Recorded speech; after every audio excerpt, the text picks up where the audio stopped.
ध्यायामो धवलावगुण्ठवतीं तेजोमयीं नैष्टिकीं स्निग्धापाङ्गविलोकिनीं भगवतीं मन्दस्मितश्रीमुखीं वात्सल्यामृतवर्षिणीं सुमधुरं सङ्कीर्तनालापिनीं श्यामाङ्गीं मधुसिक्तसूक्तम् अमृतानन्दात्मिका ईश्वरी। ॐ अमृतेश्वर्यै नमः। ॐ अमृतेश्वर्यै नमः। ॐ अमृतेश्वर्यै नमः। Once again, welcome everyone to the session. So without further ado, let me hand over the session to Sir. Sir, over to you, sir. Yes, so welcome to today's session. So today we will have a very interesting river, which is called Vibali, and this river is not very famous. For example, the rivers like Ganga, Yamuna, Saraswati, or even the tributary of Saraswati, Drishadvati, and we have the Punjab rivers, that is Sududri and Vipas, or Shatadru and Vipasha, which we call it Bias and Satluj. So these are all very well-known rivers, which these rivers are flowing even today. And we have after that the successive tributaries of Sindhu River, like Parishni, that is a Ravi River, which is flowing along the Indo-Pakistan border, and then Asikni. So we are today seeing a very interesting river, which is to the northwest of the Asikni River.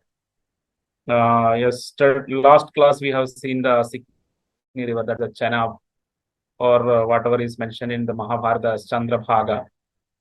So Chandrabhaga we have seen. So now naturally this is going to be a river to the northwest of Chandrabhaga.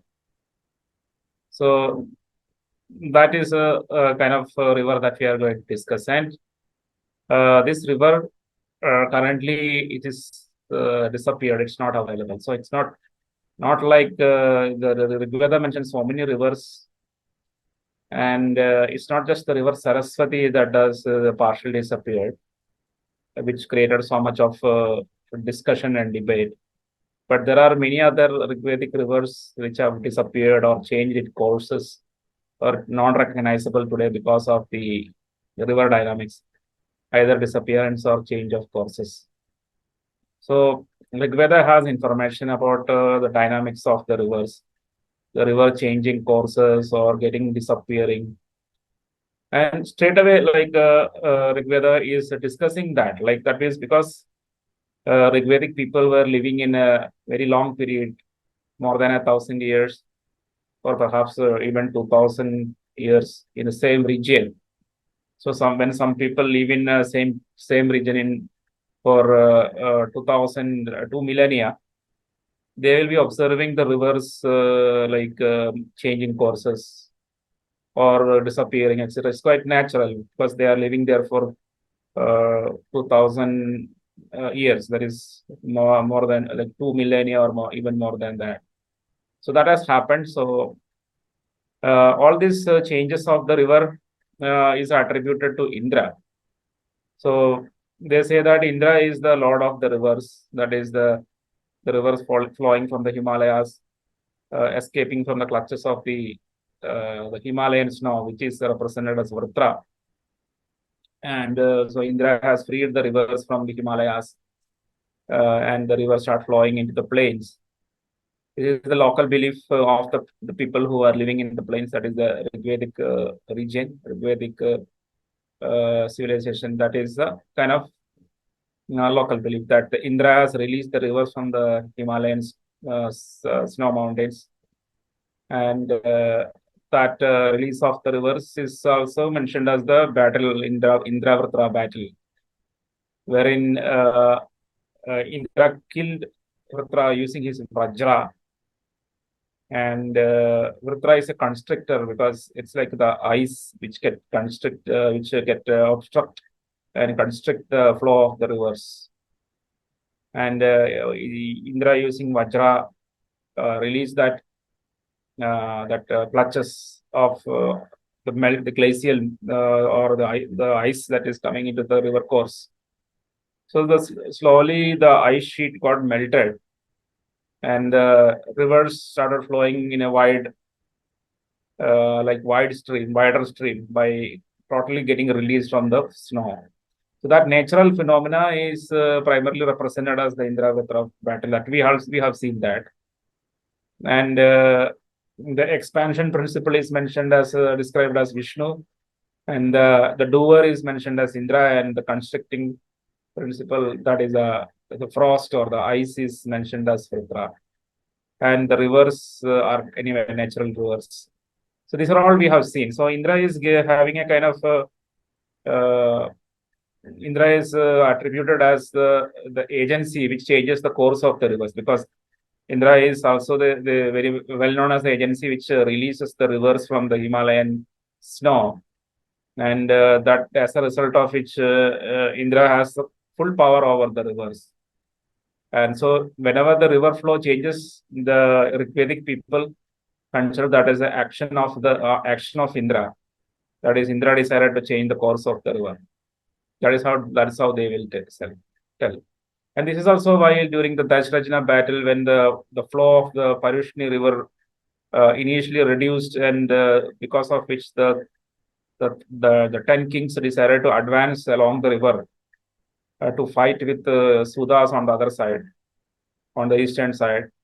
But then suddenly the river flow increased, and a large number of the enemy armies perished in the Parushni river when there was a flood. So this action of reducing the water flow in the Parushni river and suddenly releasing the water flow in the Parushni river as if a dam is opened, all these things are attributed to Indra.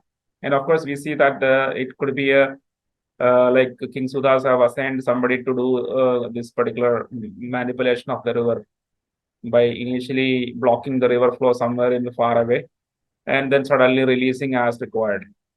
But attribution anyway, because the actions happening in the river, even the change of the river flow, the change of the river course, drying up of the river, everything is attributed to Indra, the lord of the rivers.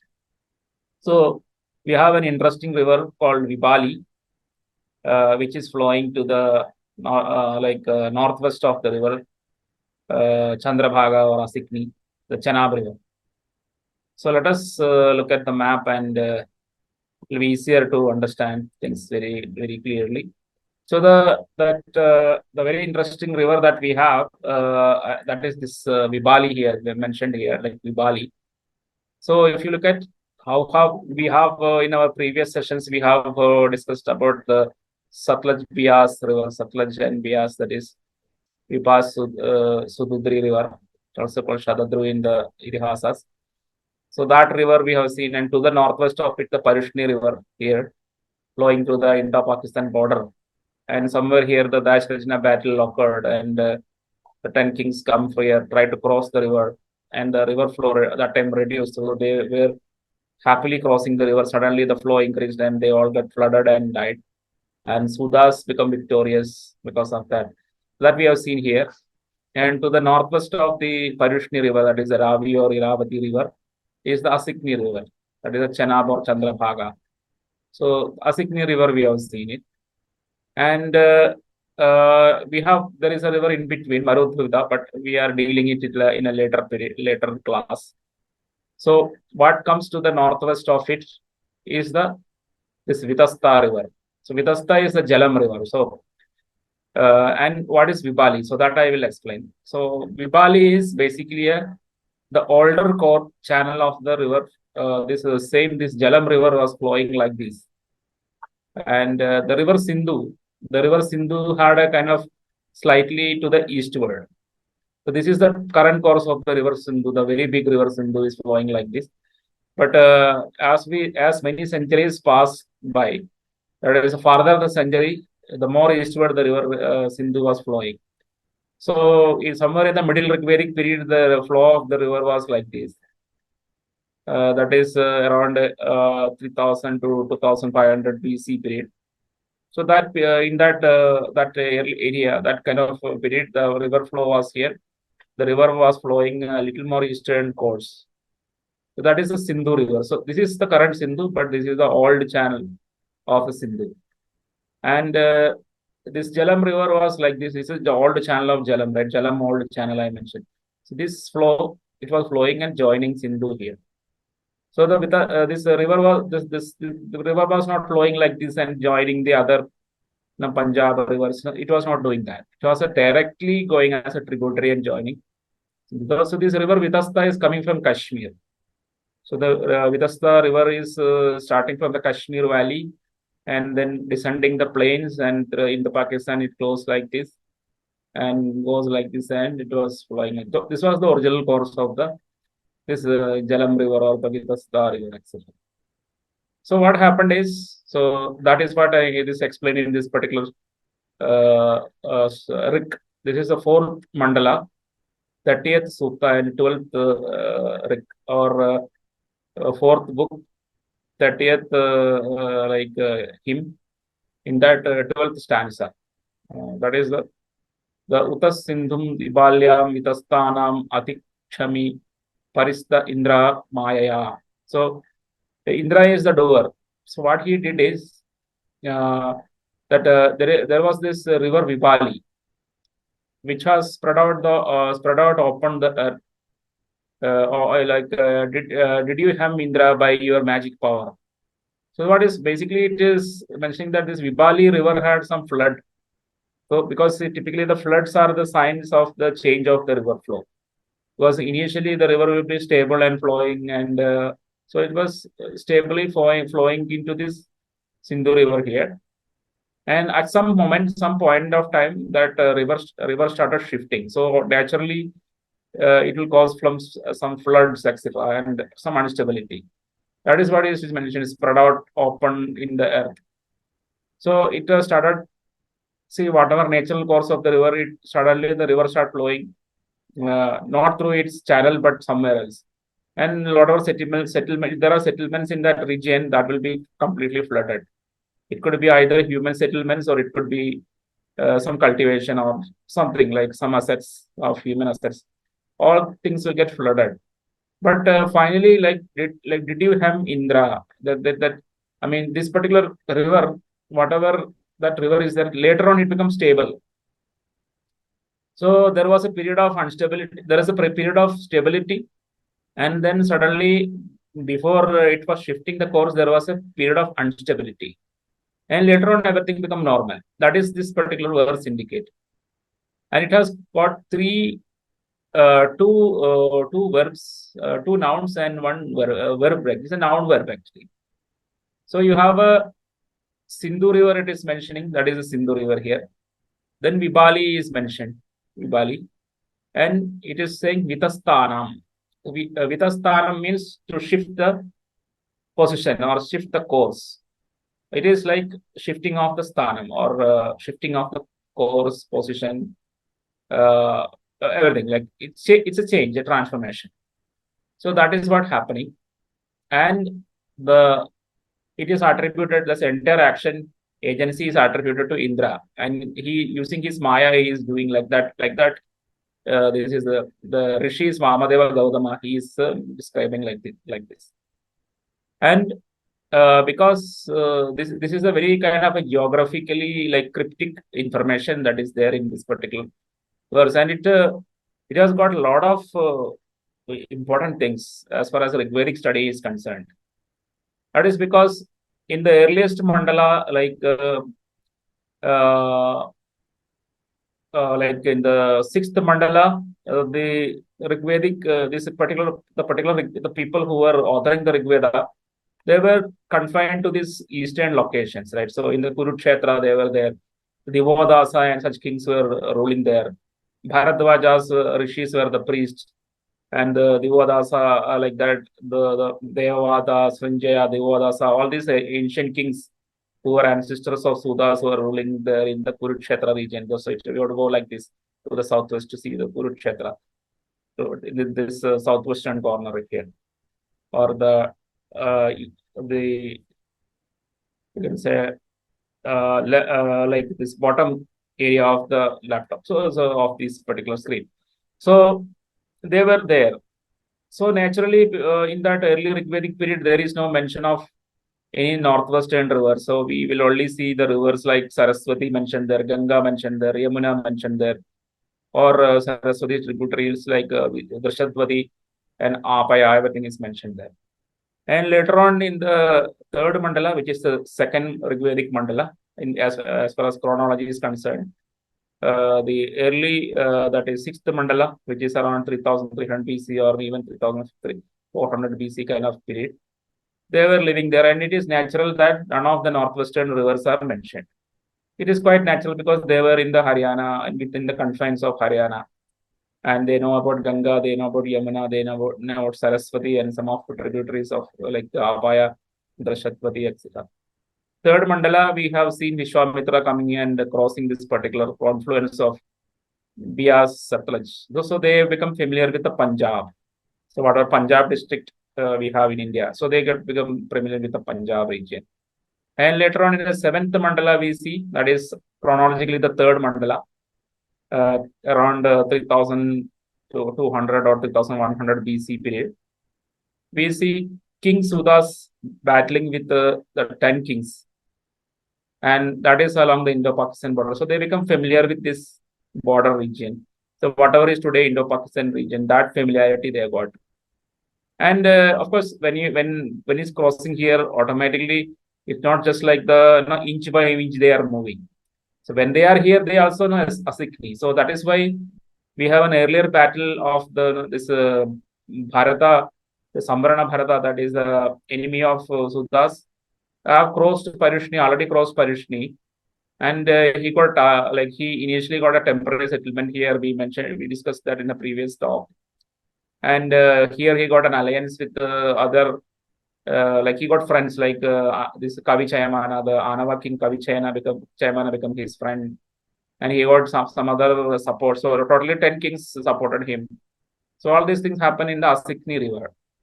So basically, the focus is shifting. Like sixth mandala, the focus is in Haryana and Western Uttar Pradesh, and in the third mandala, the focus is the Indian side of the Punjab, and then in the seventh mandala, focus is here, some like up to here.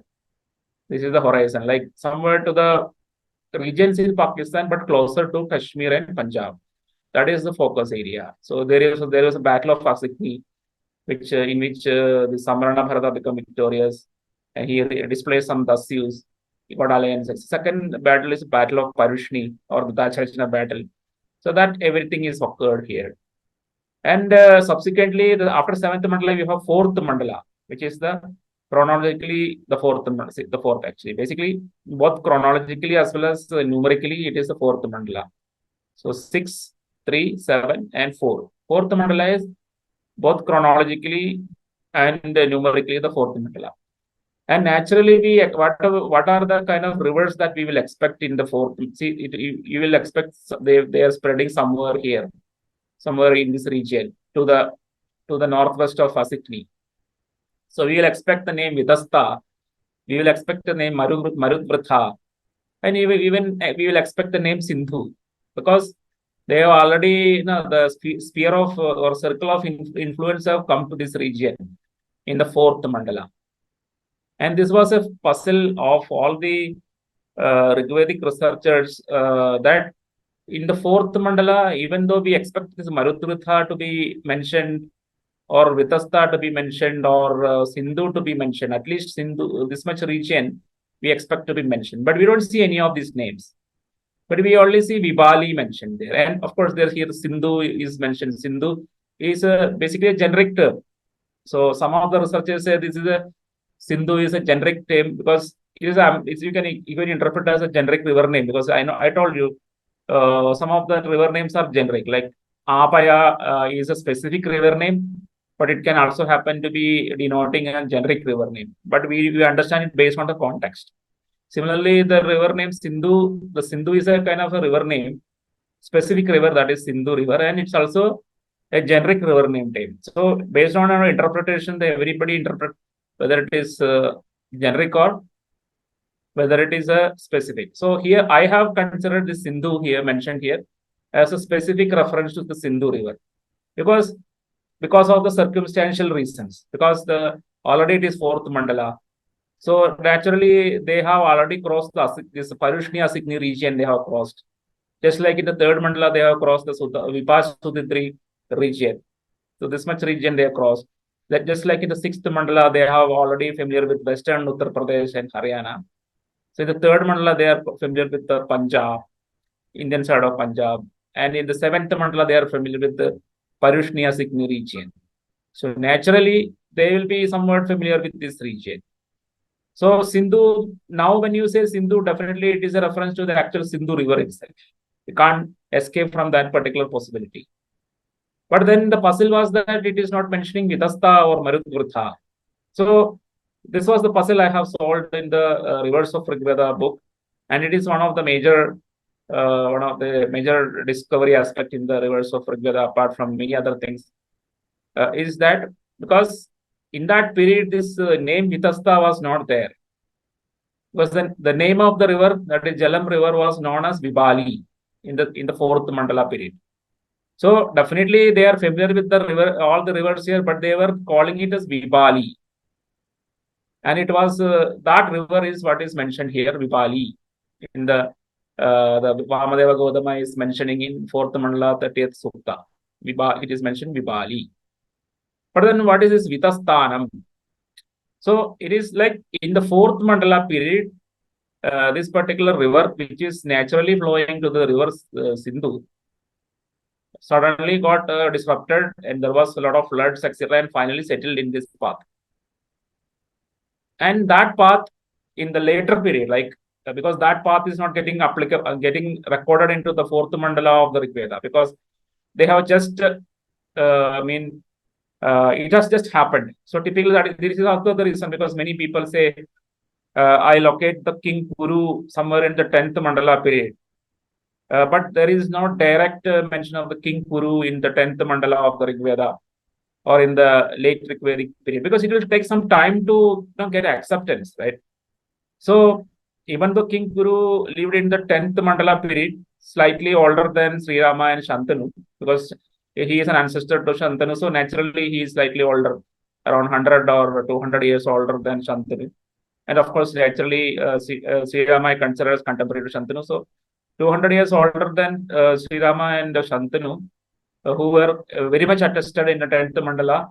But King Kuru, who is lived 200 years earlier, is not directly, but of course, there is no many words like Kurusravana, who were candidate for King Kuru.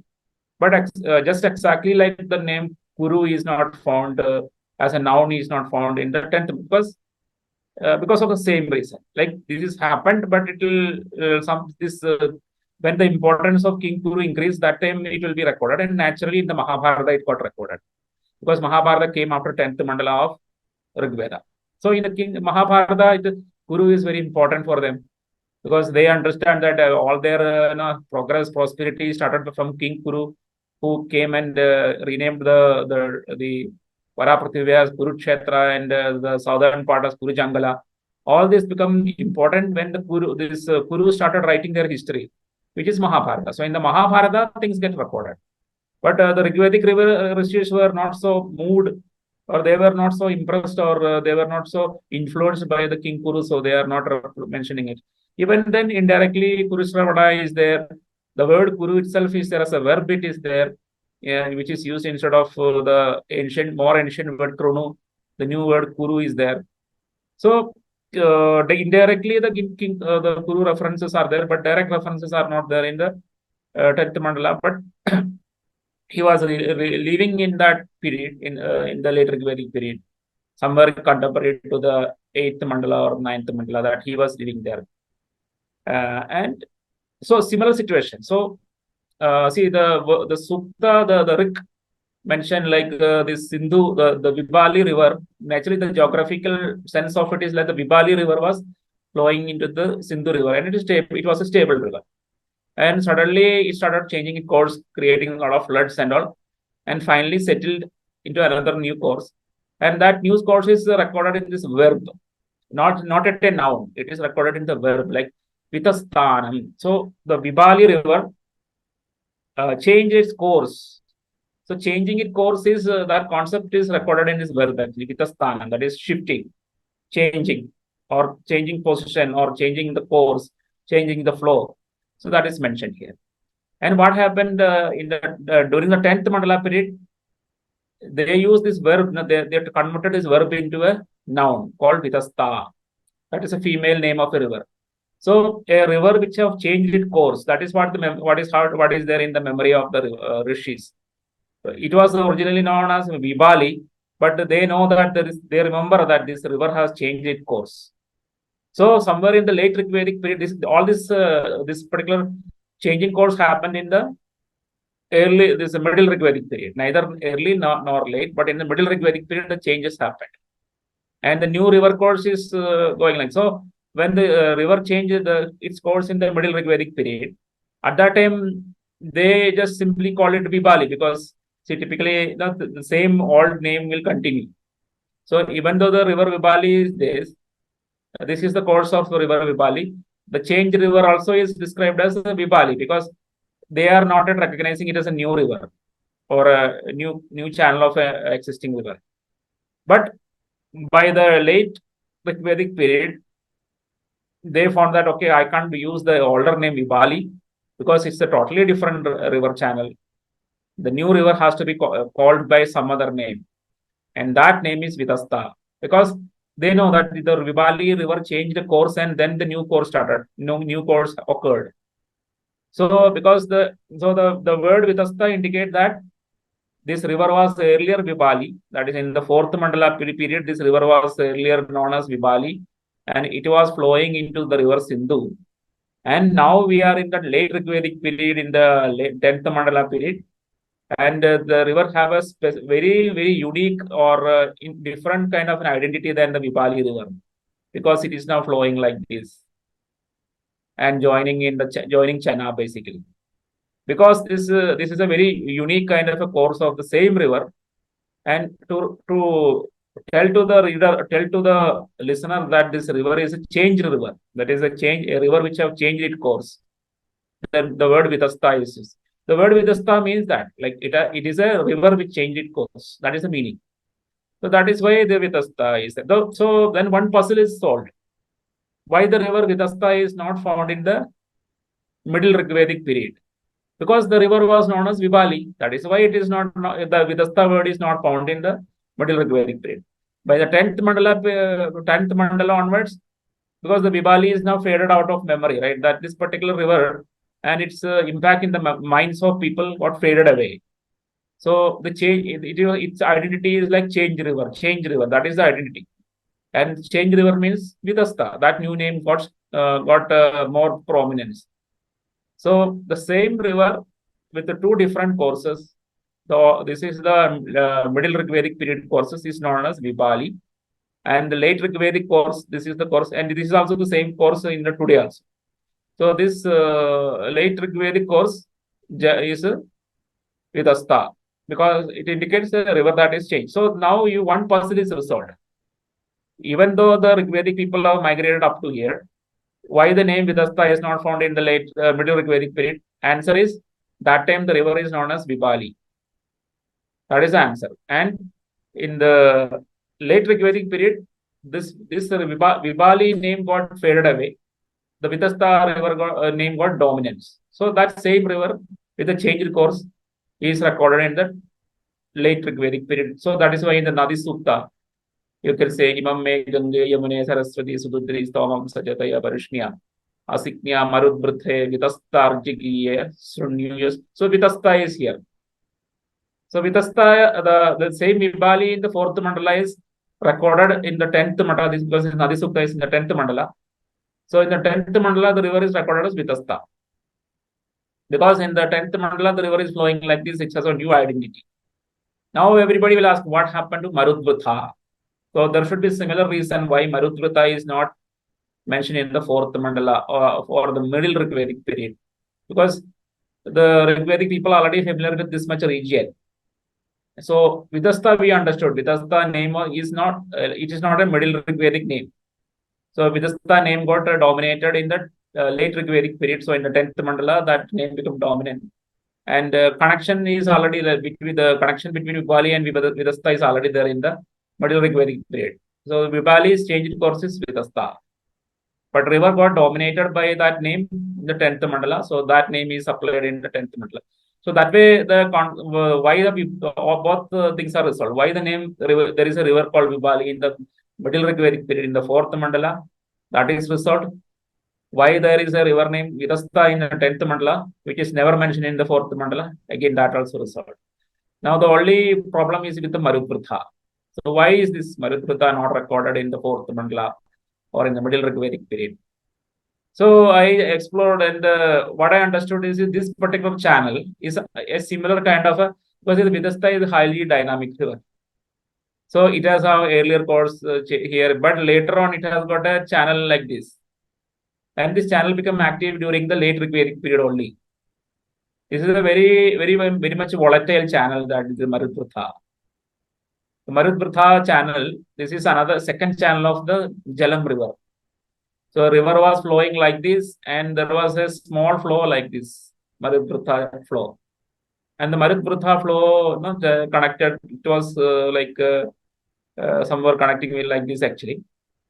This Parishni river, etc. This one or this one, because we are not very clear about it. So because all these rivers have a lot of dynamics actually. See, all the Punjab rivers have a lot of changes in their river flow. So, but in simple terms, the Marutvrtha river was flowing like this, very volatile, very temporary river. This river was flowing only in the late Ṛgvedic period for some 100 or 200 years, 200, 300 years.